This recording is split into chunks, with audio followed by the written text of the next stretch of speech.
आज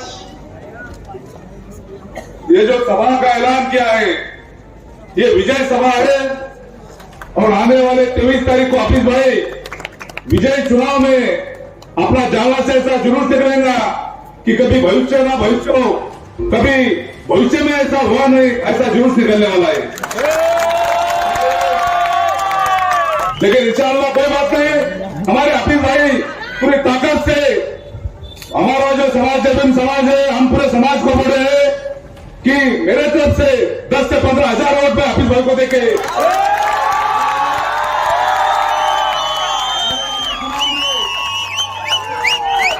ये जानने का जो विकास है, ये जो हमारे भाई है, ये हमारे जो भाई का जो आज छल कपट चल रहा है, मार्केट के अंदर उनका गाड़ियां लगा नहीं दे रहे,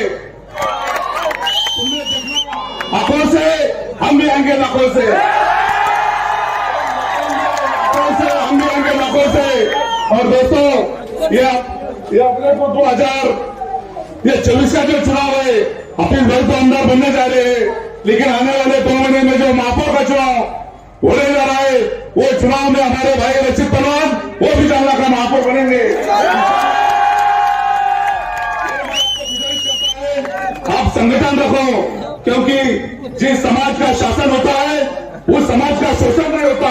और अपने को डॉक्टर बाबा साहब अम्बेडकर ने कहा था, पढ़ो, संगठित बनो और संघर्ष करो, तो अपने को संगठित बनना है।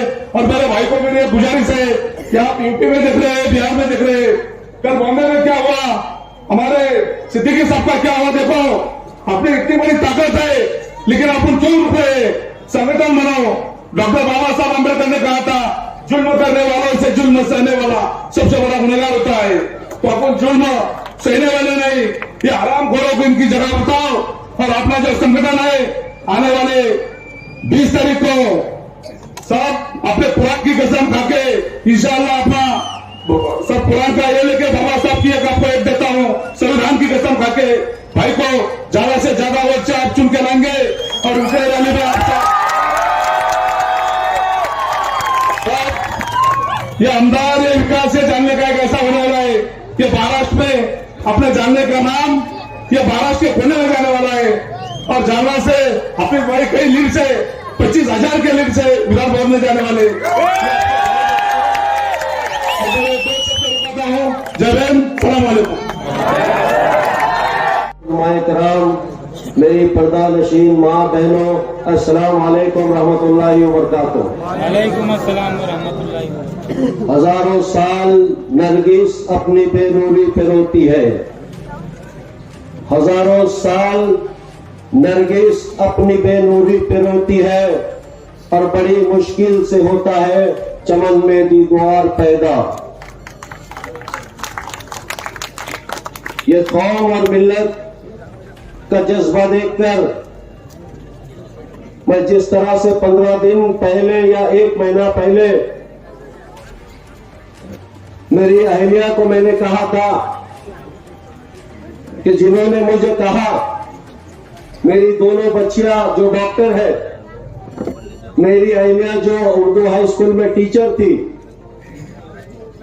बड़े चिंतन और मंथन में थी कि आपने इस दलदल में नहीं जाना चाहिए, आपने इलेक्शन नहीं लड़ना चाहिए। लेकिन मैंने उनको मेरे बच्चों की मौजूदगी में कहा, अगर उलमाए कराम की आवाज है,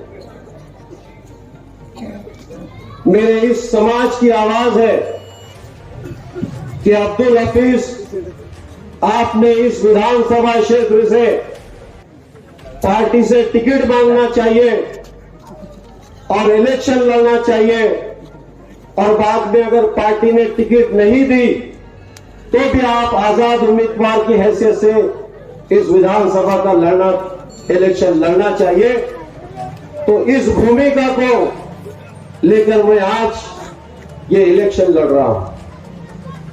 मैंने हमारे घर में कहा कि कहीं ना कहीं अब्दुल हफीज जो खड़ा है वो जिस समाज से आता है, उस समाज का भी अब्दुल हफीज पे हक है, और मैं वो हक उन्होंने जो मुझे कहा है मैं बिल्कुल लड़कर ही रहूंगा।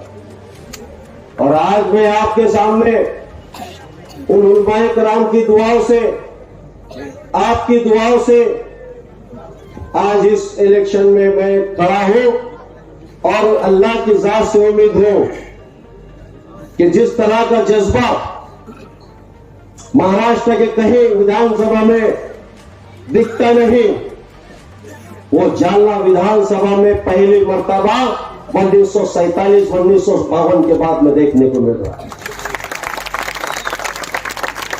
मुझे अफसोस है कि मैंने 2014 में यही मेरे भाई के खिलाफ में मैंने पार्टी की जिम्मेदारी को निभाया। मुझे ये महसूस हुआ कि जिस पार्टी का मैं वफादार सिपाही हूं, मैं अध्यक्ष हूं, मैं सदर हूं, कहीं ये मैसेज न जाए कि मैंने उसके खिलाफ में कोई काम किया। लेकिन आज बड़े अफसोस के साथ में कहना पड़ता है कि जिनके लिए हमने सब कुछ किया, आज वो कहते हैं अब्दुल हफीज कौन है। मैं उस कंसेप्ट को मानता हूं जिस कंसेप्ट में ये लिखा है कि अगर तुम्हारे पैर से किसी ने कांटा निकाला तो उसका एहसान आप मानिए। मेरे बड़े भाई अहमद बिन सईद चौश मौजूद है। मैं कोई बड़ा घर का या बड़े फैमिली का हम जो है तो पैदा नहीं हुए। रशीद भाई हो, चाहे मैं हो, चाहे मेरे रफीक सर हो, हम ऐसे परिवार से आते हैं कि जहां पे हमने कष्ट करके, मेहनत करके पैसा कमाया।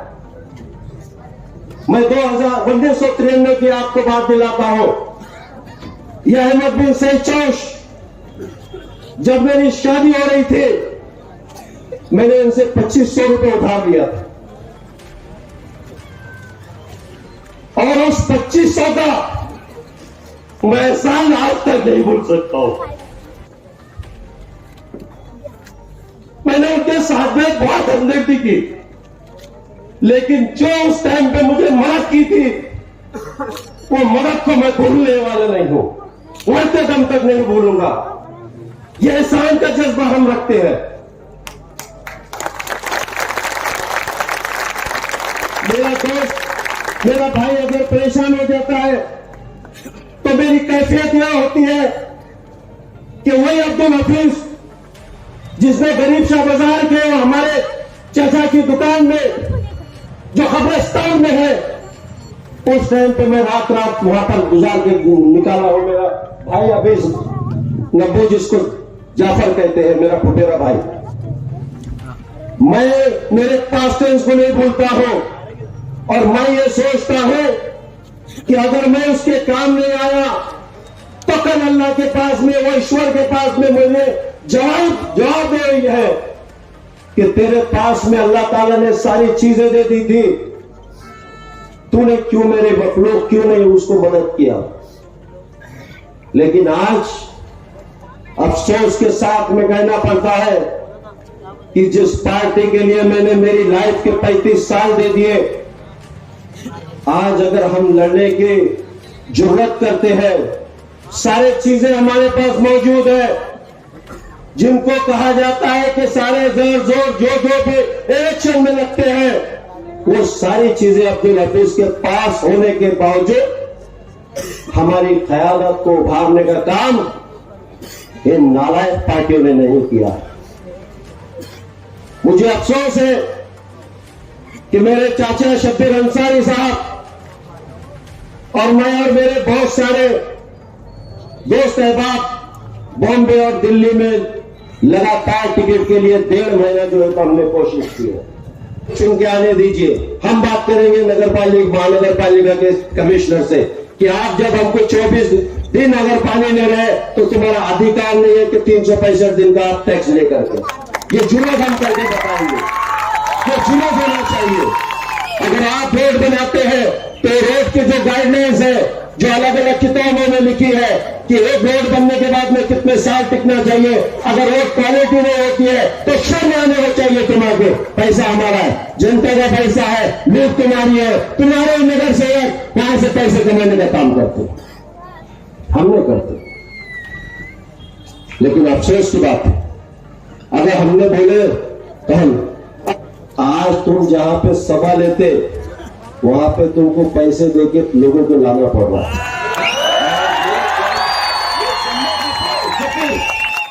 ये मजबूर इस बात का आने वाले इतिहास रचने जा रहा है इस मतदार संघ का, उसकी गवाही है ये कि हमने किसी को एक पैसा नहीं दिया। ये प्यार के, मोहब्बत के और ये जो बकाल अवस्था हुई है उसके खातिर यहां पर खड़े। हमारे बाजू में जयरंगे पाटिल एक मराठा समाज का आदमी है, कॉमन मैन है। वो जब अपने समाज के लिए आगे आता है, हमारे उसके समाज को इकट्ठा करता है।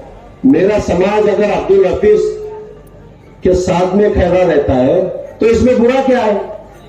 अरे भाई, आज मेरा समाज मेरे साथ में है करके अब्दुल हफीज की कोई जो है हैसियत है?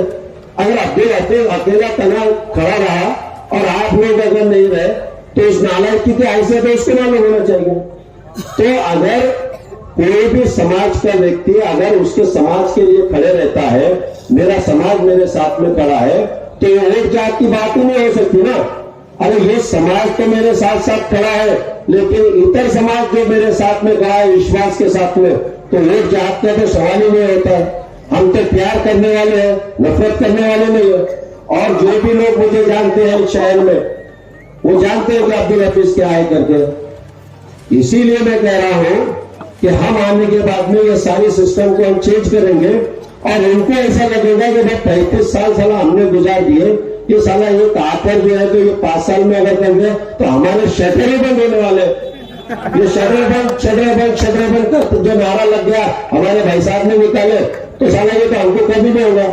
लेकिन मैं आपको गवाही देता हूं, अगर मेरे 5 साल आपने मुझे काम करने की संधि दी है तो मैं 4.5 साल के बाद में जो मेरा डेवलपमेंट का विजन रहेगा, जो ब्लूप्रिंट पर तैयार करूंगा एक मतदार संघ की, और 4.5 साल में अगर मैंने वो काम नहीं किए या किए तो मैं लोगों के सामने जाऊंगा, पूरे मतदार संघ के, कोई जाति पाति का प्रश्न नहीं, पूरे मतदार संघ में फिरूंगा और कहूंगा कि देखिए 2024 में आपने मुझे बड़े विश्वास के साथ में चुनकर लाया। अब 2029 आने वाला है, इलेक्शन 6 महीने के बाद लगने वाले हैं।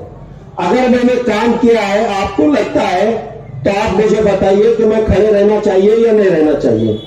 आपको लगता है कि अब्दुल हफीज में दोबारा खड़ा रहना चाहिए तो मैं खड़े रहूंगा।